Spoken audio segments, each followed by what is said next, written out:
நேத்திக்கு போட்ட விலாகோட கண்டினியூவேஷன் தான் இது.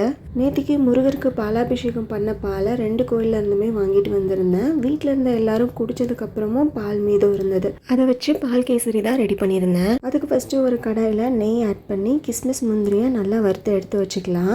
அதே கடாயில் ரவை ஆட் பண்ணி ரவையோட கலர் நல்லா சேஞ்ச் ஆகுற வரைக்கும் வறுத்து எடுத்துக்கலாம். ரவை அளந்தெடுத்தால் அதே டம்ளரில் 2 டம்ளர் போல் பாலை பாயில் பண்ண வச்சுக்கலாம். ரவையோட கலர் நல்லா சேஞ்ச் ஆனதுக்கப்புறம் பால் நல்லா கொதிச்சிருக்கும் போதே கொஞ்சம் கொஞ்சமாக இதில் ஆட் பண்ணி இந்த மாதிரி கைவிடாமல் கிண்டி விட்டுட்டே வரணும். பால் ஆட் பண்ணதுக்கப்புறம் ரவையெல்லாம் வெந்து திக்காகி வர்ற ஸ்டேஜில் 3/4 டம்ளர் போல் சுகர் ஆட் பண்ணிக்கலாம்.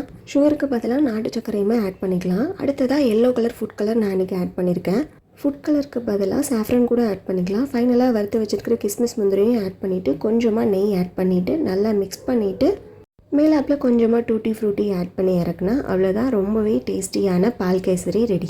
ரெசிபி பிடிச்சிருந்தா லைக் பண்ணி நம்ம சேனலை சப்ஸ்கிரைப் பண்ணுங்கள். நாளைக்கான விலாகில் பார்க்கலாம். டாடா.